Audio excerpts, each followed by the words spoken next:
Bam! There we go. Because it's Sunday. It's Sunday, guys. Woohoo! This means another episode of A Drink with Brink, where I talk with other indie creators about their books and their lives and the campaigns. Because the mainstream has lost me. I'm done with mainstream comics and entertainment, guys. And indie is where the fun is, where the talent is, guys. So yeah, I am very happy because a few days ago, the latest book, the latest genuine comic. Here's the selection of genuine comics, guys, and the latest book came in. It's done. It's made. It's printed. It's here. Look, guys. Look at this. It's American Bliss. It's American Bliss. It exists now. So check it out. It's so beautiful. Look at the colors, guys. It's so beautiful. So this is cover A by Eric Hudson. Eric Hudson is the artist of the interior work also, right? And then we have a second cover by Pau Rodrigues. You all know Pau Rodrigues from the series Perfect 10, award-winning series Perfect 10. And he drew this cover as a variant, right? And then we have the third variant. This is the first time that I have three covers for one issue. And it's the so-called Virgin cover by David Lima. Check it out, guys. And of this book, this edition, are only 100 copies printed. So, yeah, excellent. I'm so happy. I'm glad. So this means I am preparing everything. I'm sorting things out across Kickstarter and Indiegogo. Sort everything and ship it over to the United States, and then fulfillment can begin, guys. Fulfillment can begin. They also the printer also reprinted this trading card. They did a misprint last time, so they reprinted it. So look at this. This is from the villain Chernobyl. You get this for free. If you like to collect your genuine comics trading cards. Woo! I saw that Ryu is here in the chat. Welcome, Ryu. How are you, man? How are you doing? How is your Sunday going so far? Welcome. All right, guys. The guest for today, I think she already had a campaign, and this is like the second chance, I think. So I can't tell you much about it because I just don't know. I just don't know. So let's just bring her on. I hope I get the name right, guys. So welcome to the show, Laurie Calcaterra.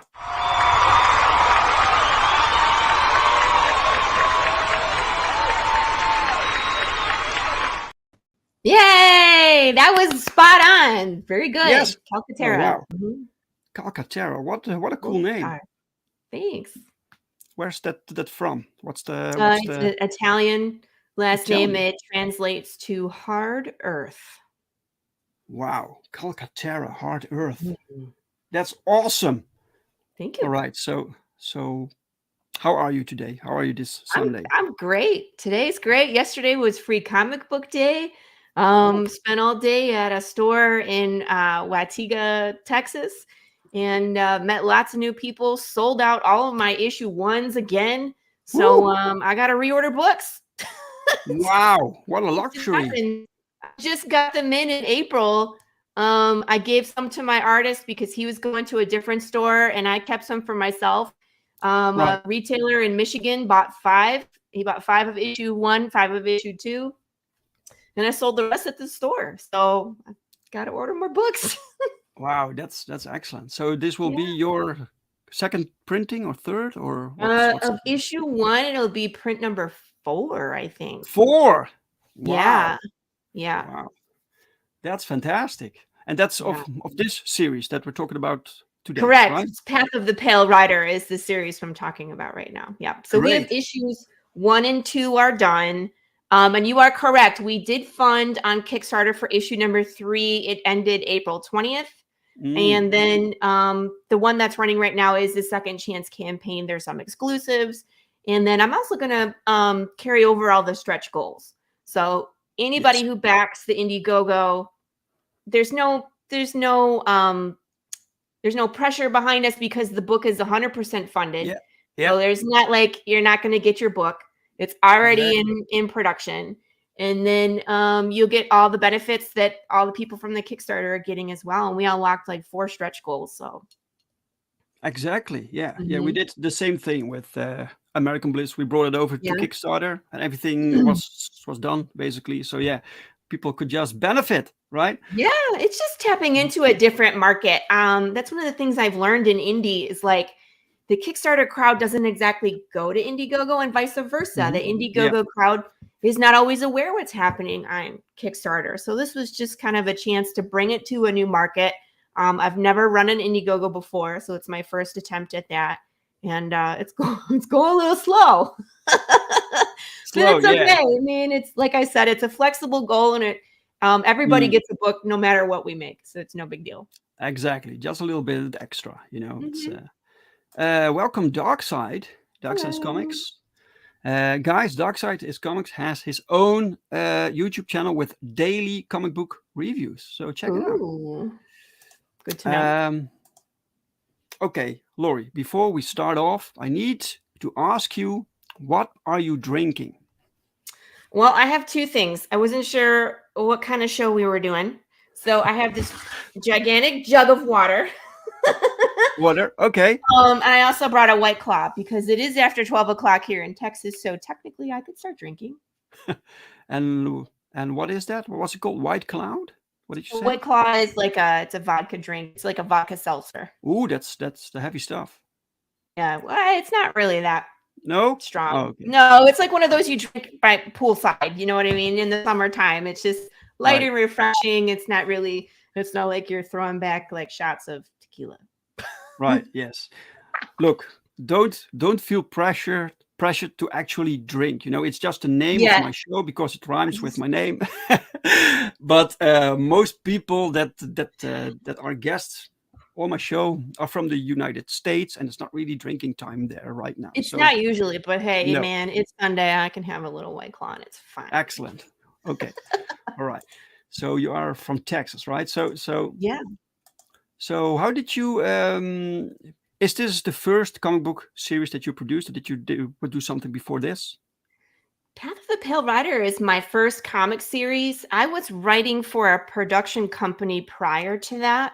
Yes, we So I did. was writing like web content, like they had their own YouTube channel. So think of it like smaller version of Netflix, right?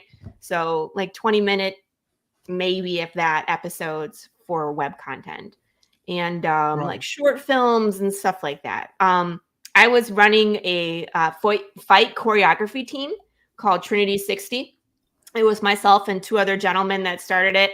So we were like teaching the talent martial arts, teaching them how to fall down and not get hurt, facilitating a lot of stunts, just like crafting hand-to-hand combat for them, depending on what they were looking for.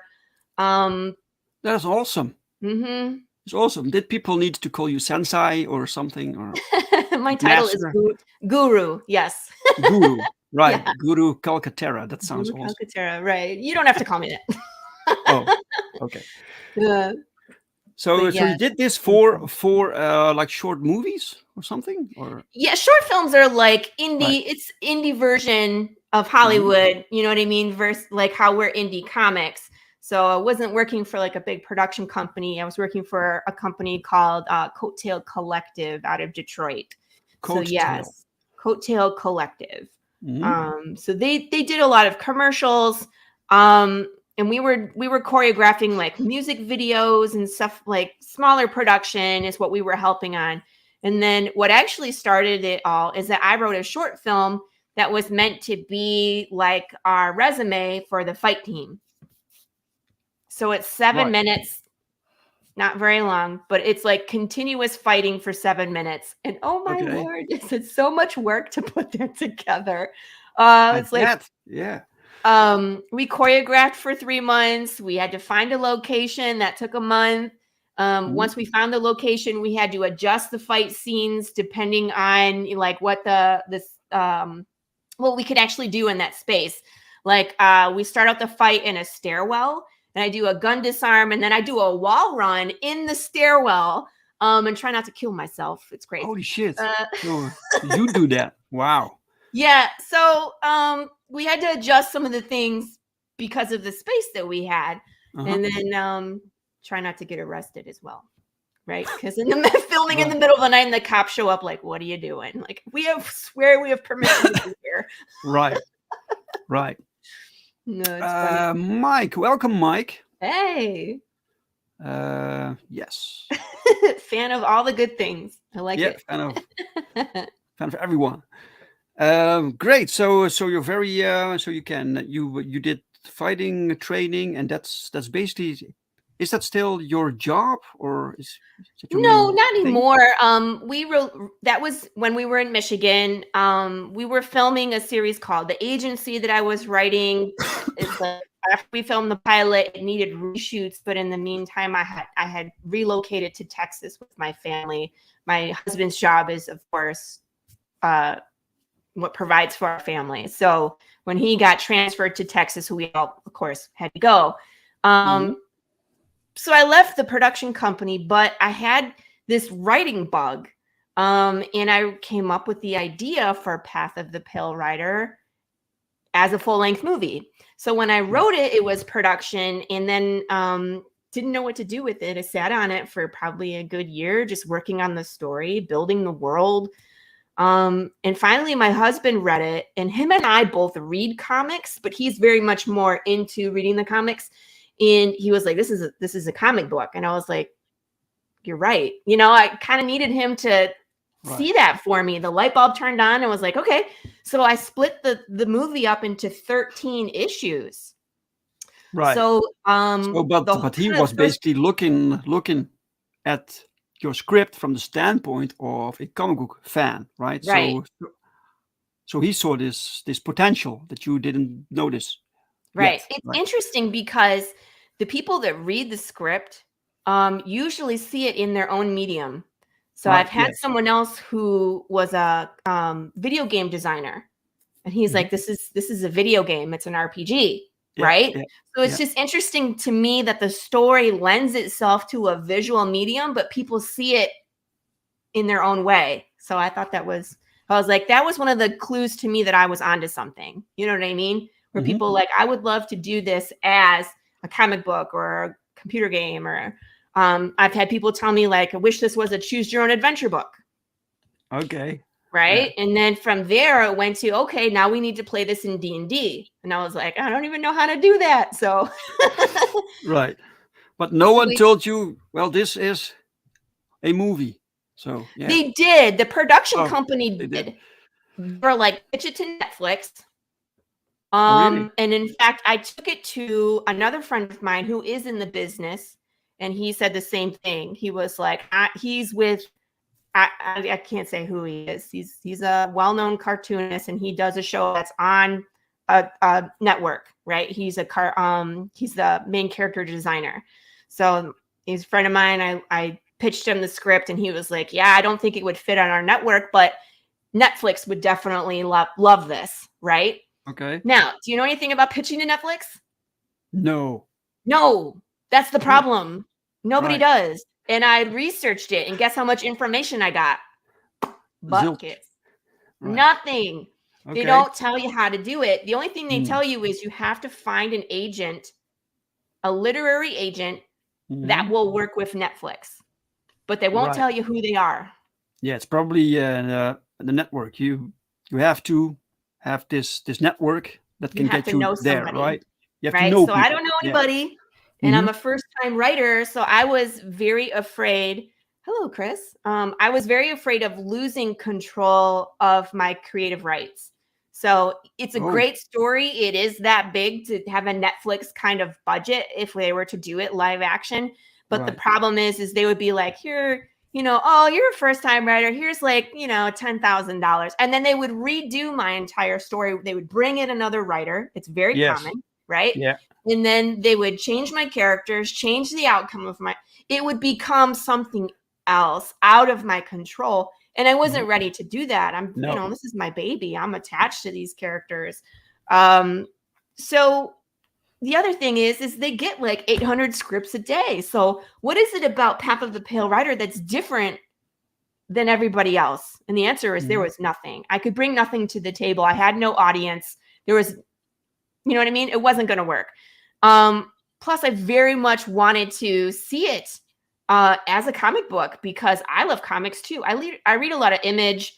I started with like The Watchmen. I love like The Killing Joke and DC Comics, the dark feel to anything that's like an apocalypse story.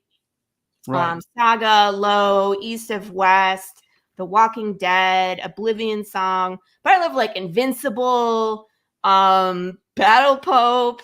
We have so many Saga. Like there's so many cool stories out there. Yeah. I was like, Kirkman, this is the way I wanted to go. a lot of Kirkman books, right? Yeah, I love Kirkman. Kirkman's a big influence in mine for sure. Yeah. Welcome, Chris Fisk, by the way. In many suits, yeah. He says, I worked in video games and TV.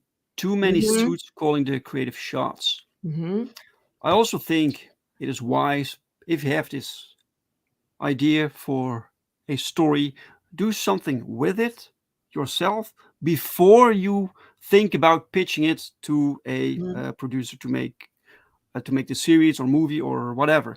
At least then you have the thing, right? If you just send out your script, they can tell you, nah, it's not really what we want, and later you can see it anyway. They make it, they change it, they make it anyway, they make it their own, right? So yeah.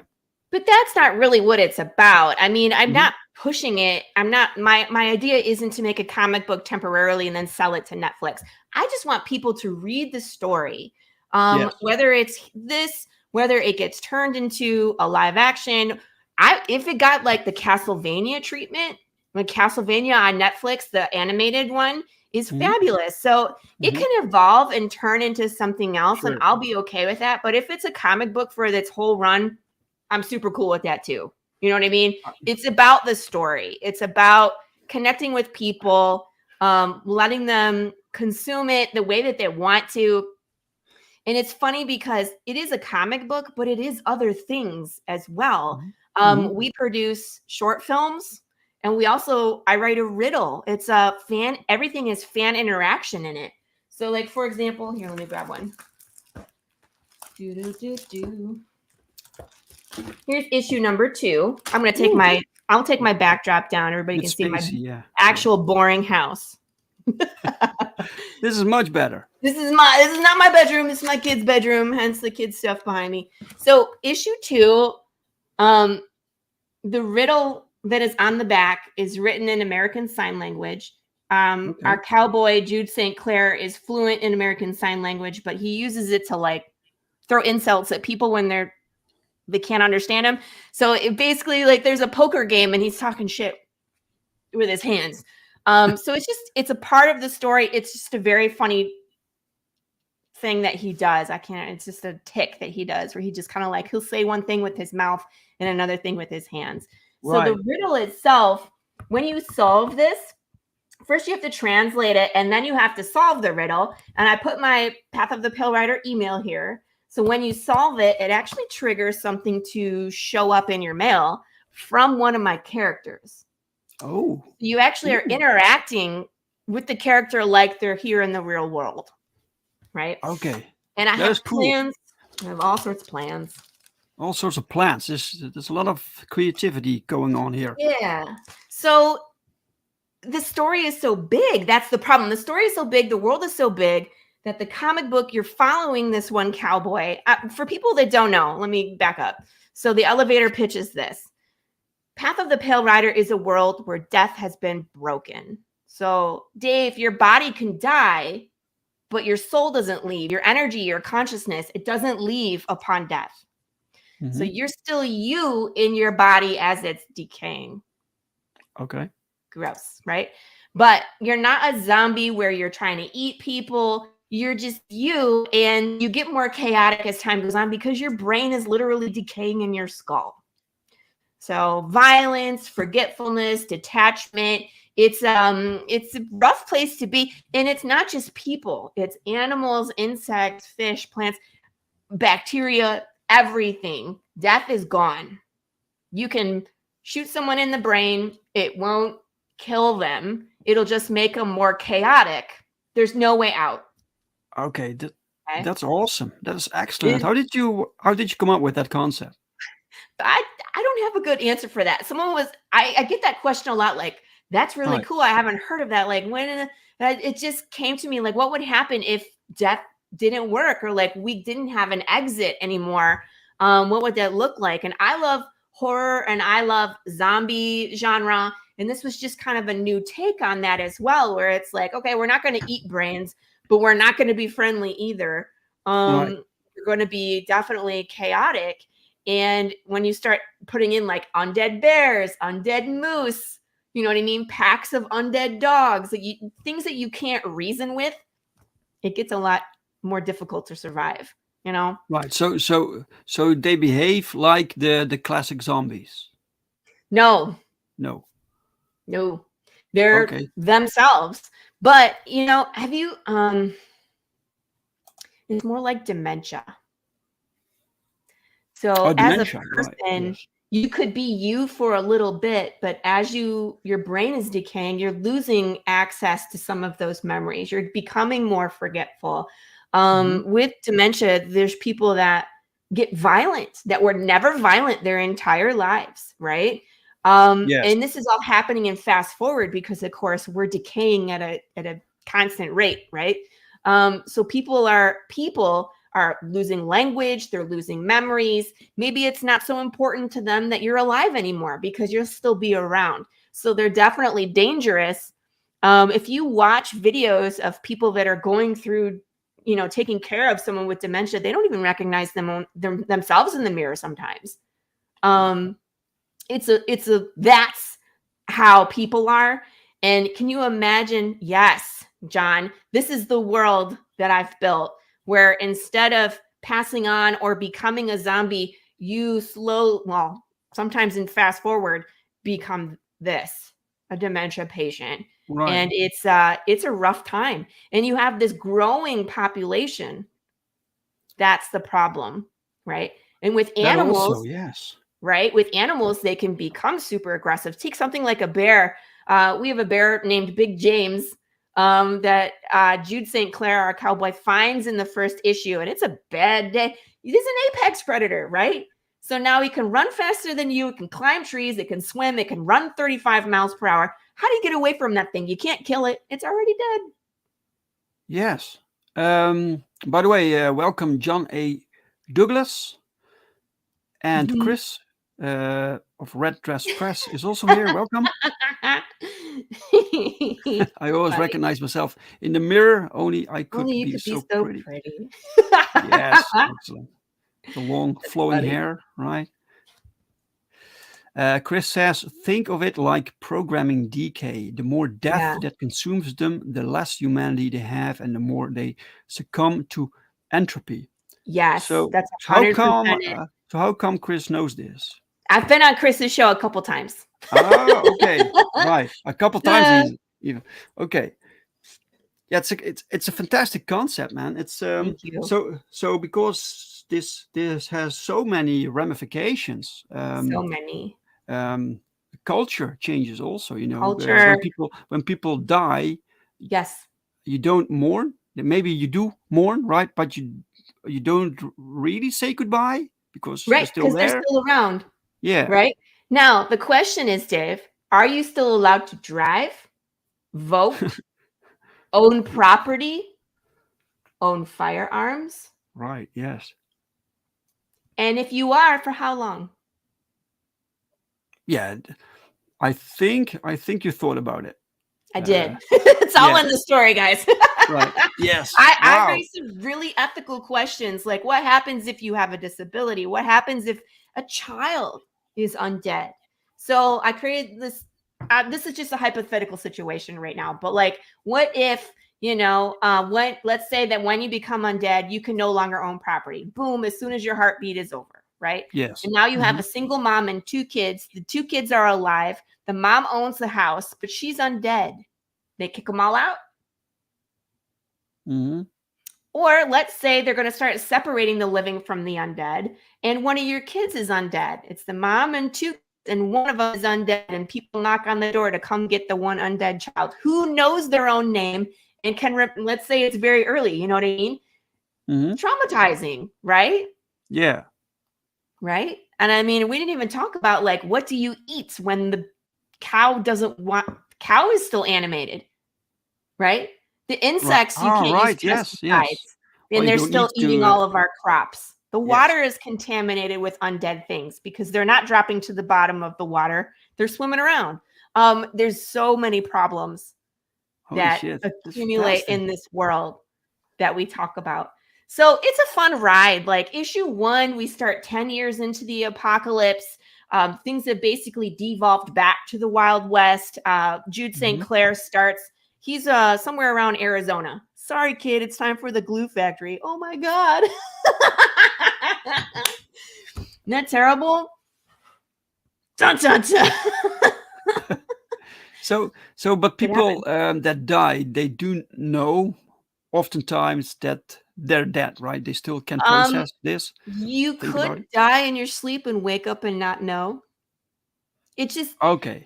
it is apparent to other people, obviously, Right. Yes.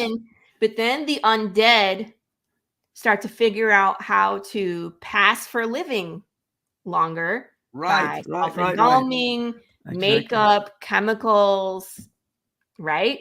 Holy We shit. created some technology that our people wear. I have a shirt with it on. It's called a disc, and this device basically amplifies the heartbeat.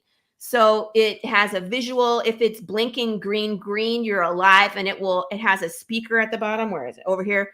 So the Yeah. speaker like will have the sound come out of it. If it's red like this one, you're undead, and it has that like flatlining alarm that we're all used to hearing from the movies. So it would Right. admit that. So we create technology so that way people could tell the difference. But again, it's technology and it's hackable. Right. All right. This is awesome. So yeah, yeah, You yeah. You cool? had It's to a big figure world. right. People try to rig the system, or and oftentimes I think when you're dead, the first Right. uh, part of it, you're probably in denial, right? Right. Or you're You still can't very believe much it. you. Yeah, Yeah. exactly, exactly. How devastating for your loved ones. I mean, like John was saying, he's cared for dementia patients, so he's seen the decline. Can you Mhm. imagine having to watch that decline maybe in like a child?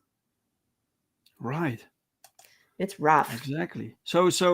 But you say that the dead can find ways to prevent them from decaying, or slow the Yeah, process down, eventually, right?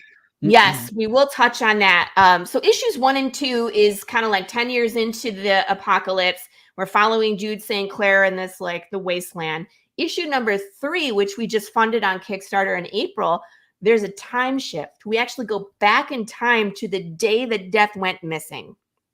Okay. You get to see the decline. You get to see the society crumble and how it happens and how the undead and the living kind of clash, or there's sympathizers, right? So you're going to see all of that and how quickly things just kind of fall apart.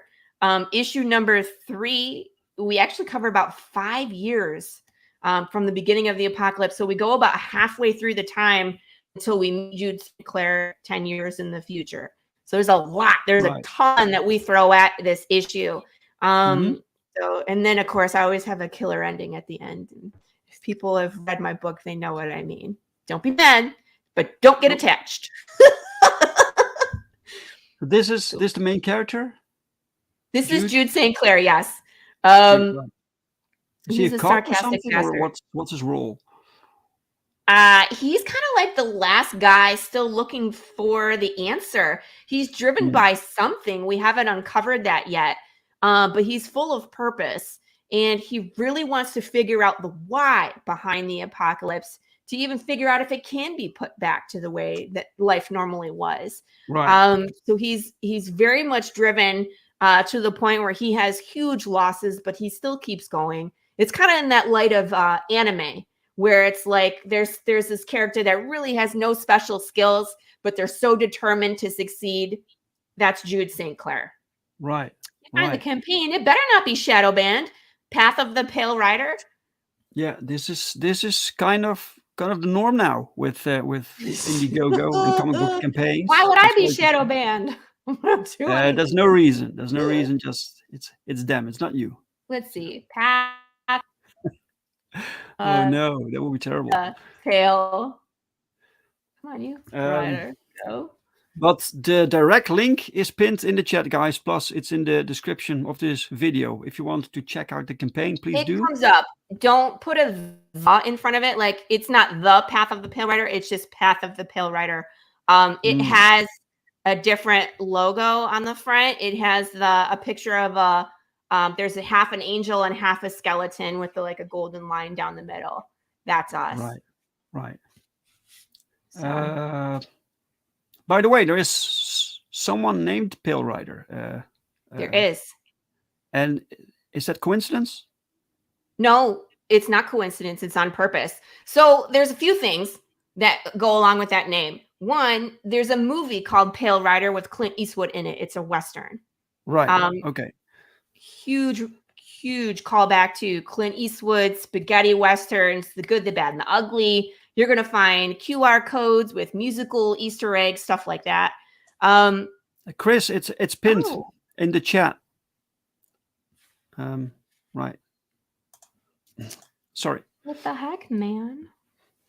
That would be really disappointing. And maybe you can find it because you're logged in. Here, let me yeah.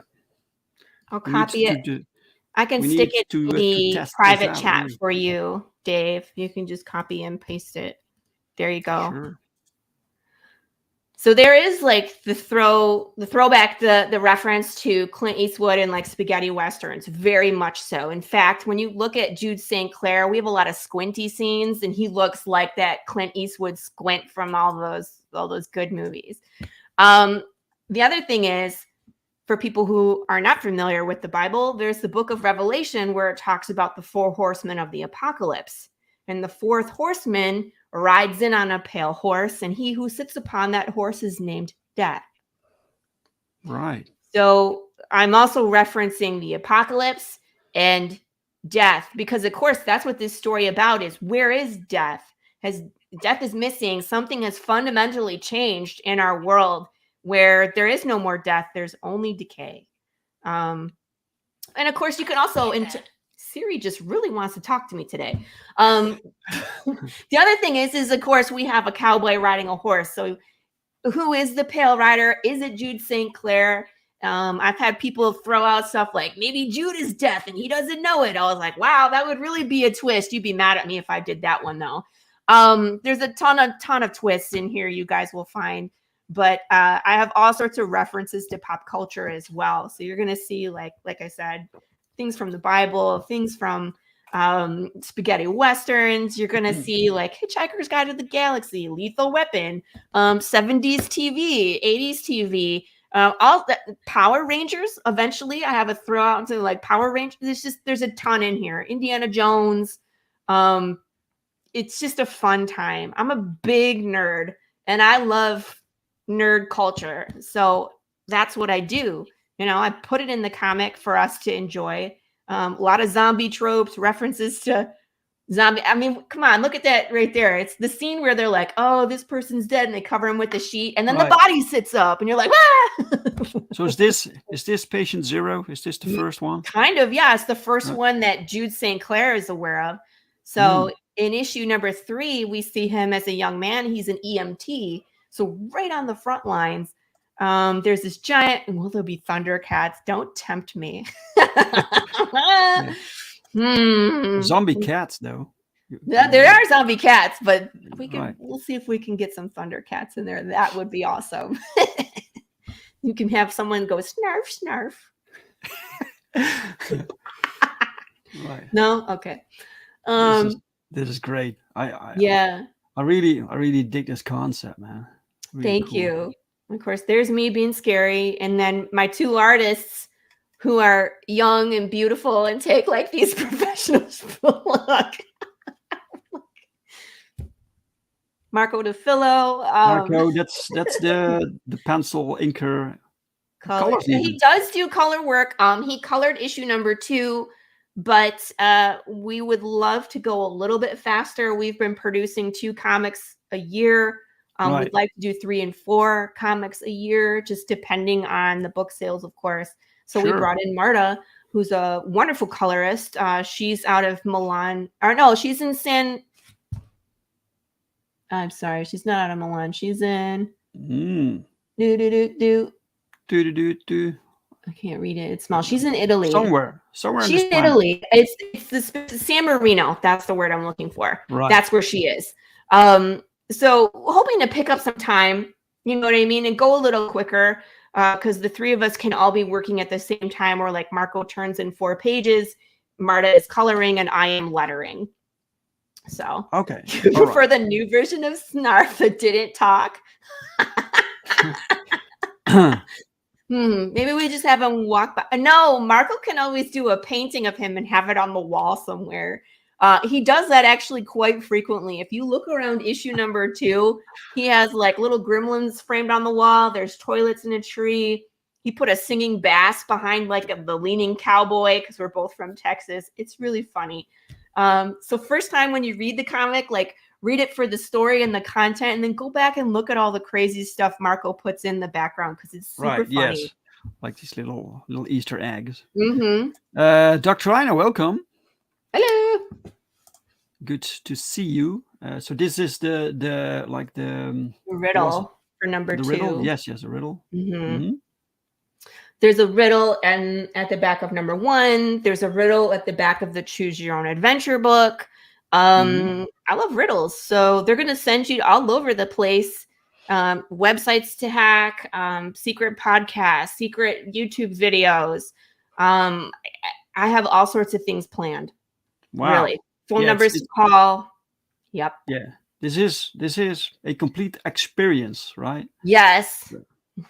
So those that you just passed, those are the exclusive covers specifically for the Indiegogo campaign. These are not going to be going anywhere else. They're not going to be in stores. They're not going to be showing up on the Kickstarter later as, I had extra. No, we're only ordering as many as people get.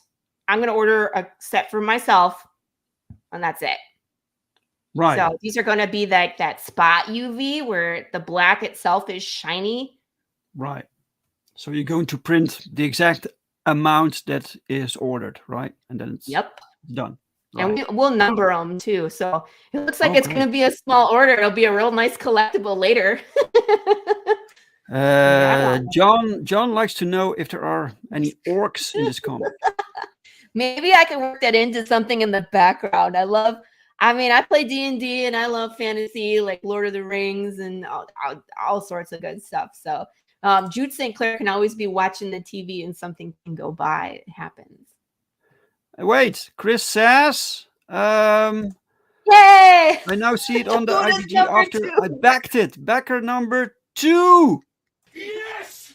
Hell yeah! Hey, come on, baby! Come on! Yes! Come on!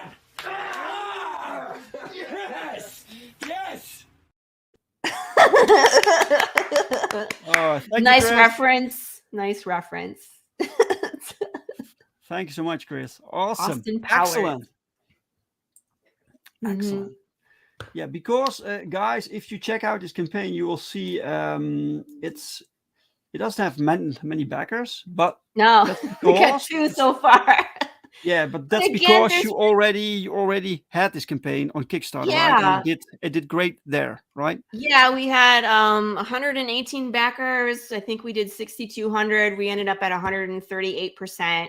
And like Yeah. I said, we opened 4 stretch goals. The first one that we opened up was 8 additional PDFs for other indie comics. So, Chris, you're going to get not only my comics, you're going to get 8 additional comics digital that are horror, comedy, superhero. Like I kind of pulled from all these different genres for other creators that want to get their name out there. So that you get that automatically. We unlocked a 4x6 of some art. We unlocked a poker card because we got over 100 backers. I'm going to be doing that every 50 backers on the Kickstarter. So we're going to be unlocking cards to build a full-on deck of poker cards every campaign. We should unlock 2. Maybe, when we get bigger, we can start unlocking 3 or 4 cards every campaign, but we'll build the deck of cards. And then we also unlocked the slice and dice. So this is actually coming up soon. So I'm glad you're here for this because being a martial artist and I train with weapons. So I have a few weapons in my arsenal, right? And so what I did is I opened a poll and I'm letting people vote on how they want me to destroy a watermelon on a live stream. So I have a sledgehammer, I have a Filipino short sword, and I have a cold steel, like full-on machete. And right now the Filipino short sword is winning. So I have 2 different surveys, one for the Kickstarter backers and one that's on Facebook. Feel free to chime in, dude. I let people suggest things and they said all sorts of crazy stuff like shotgun, traffic light, kitten, wet noodle. I think they're just being silly. Wet noodle ain't gonna work, guys. It's just really funny. So we have a good time, and that'll probably be on the schedule maybe next weekend. I'm hoping to get that done. So we'll be chopping some watermelons. They call me the fruit ninja. Welcome, Dean. Right? What's up, dude? Looking at you.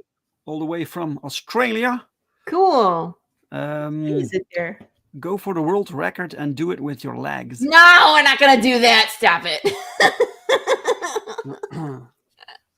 Right. That's funny. I saw you have some nice videos here, like mini movies. Oh, yeah. These are the short films. So let me recap. So we have the comic, we have the riddles, and then we also produce short films. Every time we release an issue, we release an additional short film with more view on what's happening in the world. So issue number 1, we did a commercial for the undead retirement community, which is a thing in Path of the Pale Rider. It looks like a commercial. This one was for issue number 2. We did a news report interviewing people about what they think broke death. That is so silly. We're not using thighs as a weapon of mass destruction. Sorry. I don't know. My thighs are pretty big, but they're not that big. So what I did in this one is I went around and I interviewed local fans. So they were on camera, but people had the opportunity to film themselves and send me the footage, and they're in there too. So you're gonna see like Pops Van Zant. Pops. I saw Pops. Yeah, Sam Willis, Brandon Starochi, Chris Hayes, who's from Charter Comics. There's a bunch of them that sent in footage, and they're in the short film. Cool. I just released the 3rd short film yesterday on Free Comic Book Day, And that one's kind of a horror. It's a psychological horror. Okay. Right. Yes. So Right. you feel free to watch those. And if you want to be involved, people can be as involved as they want to be. I'm sorry, Dave, go ahead. Yes. No, that's perfectly fine. If people want to see these videos, they can easily access it through this campaign, right? They're all here.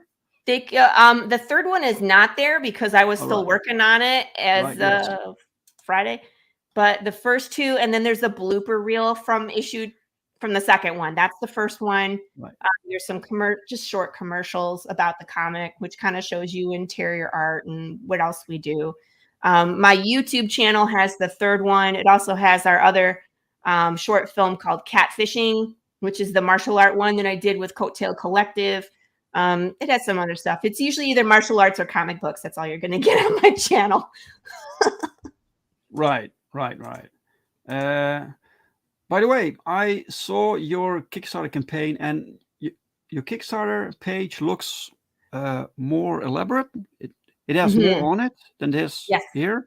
So, do you have a theory why your Indiegogo campaign only attracted 2 backers so far? What could be the reason? Because I did no work. Like typically when I'm doing a Kickstarter, I will start promoting 2 weeks in advance, and I will do podcasts, signings, cons, just about anything I can do in that 6 weeks. So the 2 weeks prior, and then the 4 weeks, the entire time. And I usually do about 30, 35 shows, like podcasts, live streams during that 6 weeks. And then additionally, I'll do like 5 or 6 appearances as well. I didn't want to put up as much effort into this because it's the second chance campaign. So that's probably why, I didn't put as much effort, but this was kind of an experiment because I've never been on Indiegogo before. So I just wanted to kind of try out the platform and see, but it's still it's the same. If I don't put in the work, nobody finds it. Yeah, right? This is it. Yeah. A large part is marketing, so it's well, I got to find some shows. Post about it, talk about it. So people, let's help Laurie. Yeah, I need to do better at promoting this one, obviously. Yeah. We'll share see. The link, guys. Talk about this campaign, But again, a lot of my crowd is on Kickstarter already. So they're going to see this and be like, I already got those, So it's always a challenge to find that new audience, find that new market, find something new. I think that's what we all strive for. Yes. What do you do, Dave, when you're campaign? Have you done a second chance campaign before? Yes, I did it's not technically a second chance campaign. I basically I had my last book on Indiegogo. They shadow banned me. So I ended it at 30 days, and I did the second 30 days on Kickstarter. Gotcha. So it wasn't technically the second chance campaign, but it is a completely different platform. So you have to figure out how to reach this audience also. But we did pretty good. Basically, all that I can do is post about it a lot, and switch up the methods on which that you use. So don't constantly post the same images, for instance, or so make it exciting and take people along with production. So share sketches or layouts or whatever, or we're now done with page this or page this. For the second chance campaign, it's a bit more difficult, I think, because the book is basically done, so you don't have any production anymore. Right. It was like, we've shared a lot of images that are done. Yeah. It's difficult. I know. But again, I really didn't have any expectation for this coming in. It's a flexible goal. I was just just want to reach a new market, and then I'll promote it as much as I feel like, which obviously needs to be more, so that people can actually show up and see what we're doing. And then after that, I would, I'm hoping to get it to, what do they call it, in demand, which is one thing that Kickstarter does not do. Right. Yes. But again, if they shadow ban you, there's no point because no one can find you anyway. Good times. Anyway, this concept is fantastic. So how many books do you have planned? So how long will this series be? Right. So the full length movie is what I consider the first arc. Let's talk about it like it's a Netflix series because that Sure. kind of makes more sense to people. So season 1 is 13 issues. There is a season 2 that I'm currently writing. I'm like 9 issues in, and there'll be 12. And then there will be a third season. And I already have the ending written, which I think is, as a writer, is essential. That's my personal opinion. But I think that your stories tend to go somewhere when you know how it's going to end, as opposed to just writing fluff like Lost, the TV show Lost, where it's like, I don't know where they're going. Yeah. Right? Don't do that, right? Don't do that. So but you know where things are going, right? So 12, 12, 12, 36, 37 is the whole arc, or all 3 arcs. And then I am writing issues 4, 5, and 6 of a series called Psycho Sal. William Russell is the creator of that one. That one's pretty interesting because it's about a serial killer that's operating in New Orleans in the 80s. And the first 3 issues were written from like a homicide department with like FBI profilers and more, all the quirky stuff that this guy's leaving behind. Issues 4, 5, and 6 are being written by me from a female point of view, like a female victim. And then 7, 8, and 9 are going to be written from the serial killer's point of view. Okay. So it's just really interesting that the series itself changes point of view every 3 issues or so. You know what I mean? So Right. I'm bringing 4, 5, and 6. I just got brought on to write a series from the UK, and the artist is in the UK, where 2 issues have been written, and I'm going to kind of flesh out the first arc, and I wrote a second arc for him as well. So, oh wow, staying busy. Pretty busy. Pretty busy. Bad Bad robot. robot can't stick the landing with anything they write. I now stay far away from anything J.J. Abrams is associated with. Well, and I mean, the writer's strike that's going on right now isn't going to help. So that doesn't matter. They now have these programs that do the writing for them. It'll be junk. They're probably better. They're probably no, better. It'll be junk. Have you seen Really? any of the commercials that the AI is writing? They're super funny, but oh my God, they make no sense. Sometimes I think they already use these programs for years. When you see the quality, I think so too. I think that they're definitely out there, but it's, I don't know. It's an interesting time to be a creative person, don't you think? Writers and artists. Yes, exactly. It can go. AI can figure it all out, which is very scary. What I got this one. Look. Oh. I got a metal cover of that one. Wait. Look. Oh, metal. Wow. Damn. Oh, it's so cool. I couldn't wait to get my metal hands on it. cover. I got 2 extra of these. Oh no, they need to find a happy home, right? Wow. The backside is metal also? No, the backside is just the typical back. It has the riddle on it. But the front is the metal I've never seen cover. it. I've never seen a Really? metal cover comic in real life, so I don't really know how they attach it. I think it's glued because the interior is the same. It's the same as all the rest of them, but I think it's aluminum. But when they print it, you can't see it. It doesn't do it justice. But like the black is actually raised, so you can feel like the line of his arm. You can feel it. It's interesting. That's awesome. So how do people get this metal version? Well, if you're interested in one of mine, send me a DM and we'll negotiate a price. Right. Okay. I only got a couple of them. So they're, a little more expensive. But if you're interested in getting a metal cover of the exclusive covers or any of the covers, just let me know and I can get it. That's one of the cool things is I listen to what my people want. And if people will take the time to contact me to get something special, I'll make it happen. I'll bundle things. If you're interested in some of the other covers that we are running for issue 3, Sure. I can get them for you. You just let me know what you want. We'll make sure you get them. Sure. Welcome, Aaron. Hi. Welcome, sir. All right. Metal? Yeah. Love it. I forgot my question. Never mind. Let's go through the perks quickly, right? So what you're offering for this campaign. So Very simple. yeah. Yep. So you have the PDF. That's good. 1 through 3. It's buy 2 get 1 free pretty much. It's in US dollars, PDFs usually go for $5, so it'd be 5, 10, 15, and it's $10 US, so €9. $10, guys, for three For all issues 3. with an awesome concept. I love this concept. Yeah. It's excellent. Thank you. Right. All right. Then choose your own path. It's basically just pick whatever you want, right?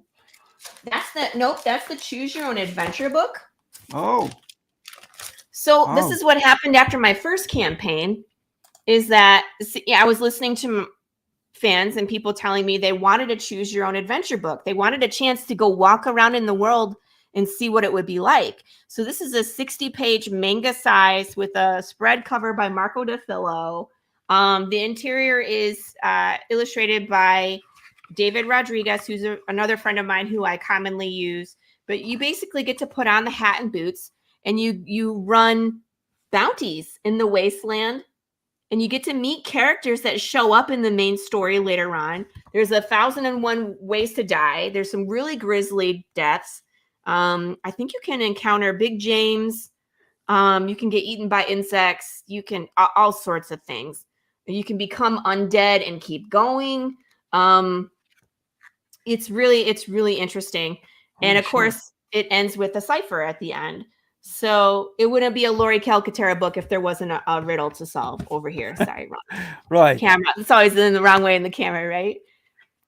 Fantastic. So it's fun. So you can get one of these as an add-on if you'd like. I always want to make that available to people because I think it's fun. I think it's more fun that's also the same world, right? So it's all in the same world. It's part of this franchise. Yeah. Wow. Excellent. Hey, welcome, Soul Iron. Hi. Welcome. He's dropping links. Thank you very much. Thank you. There it is. Well, you're just in time, sir. Yeah, I was like, you got 3 minutes. Right. So you can get the Choose Your Own Adventure book, which sounds awesome. Thank you. You have the comic book. Yeah, if you want to get separate, there's 1, 2, and 3 separate. And then, of course, we have a bundle. I have a bundle. Oh, right. And these are the exclusive black and white covers. Fantastic. Fantastic. You only ship to the United States, but if people want to support you, you have the digital version, right? Correct. There is the digital there for purchase on the Indiegogo. I do have a distributor in the UK. It's ASAP Imagination. They have their other universe called NE1 World. The letters NE and then the number 1 World. And they have digital download of myself and a ton of other writers there.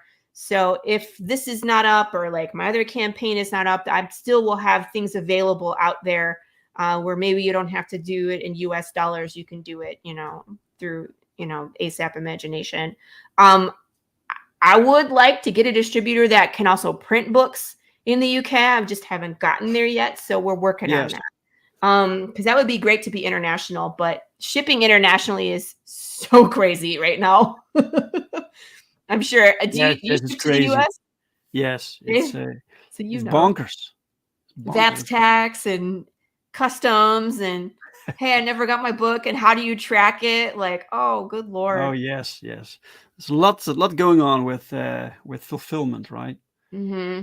All right, let's refresh one last time, right? You have two backers, guys. So let's help Laurie out. Let's share this campaign, guys. Tell everyone. I appreciate your help. Yeah, you're very welcome. Stop the screen. Yes. So Laurie, thank you very much for being my guest today and showcasing your awesome book. Thank you. Thank you for having me on. Thank you for giving me the opportunity to kind of come on last minute. Like I said, I really didn't think that I would have to promote this much, but of course you do. Unfortunately, you do. It's a lot of work. Yep. I know. Yeah. So, right. it like is what it Soul is. says, sharing is caring. This is true. And international shipping is a nightmare. It's also true. Yeah. By the way, you also have your own website. I do. You don't have to type in the WordPress. I know it shows up that way, but if you just type in pathofthepalewriter.com, it goes to us too. It's like the longest email to type all that stupid stuff in, right? And you sell merch there also, I think, We right? do. We have a shop.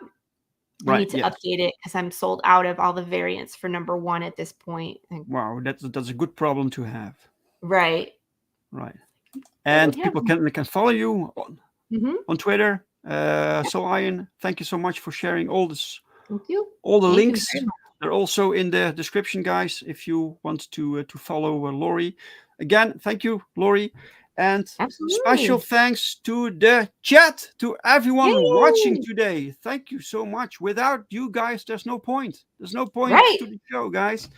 So thank you so much for watching and for sharing and for liking. If you like this discussion, please like it. If you didn't like it, give it a dislike, and I'm very sorry. And then I'll have a complex for the rest of my life. It's probably me, you know. Right? Dave and I will go cry in the corner.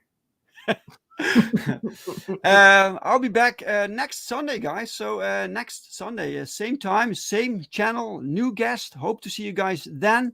Thank you all for watching, and have a great Sunday. Bye-bye. Bye.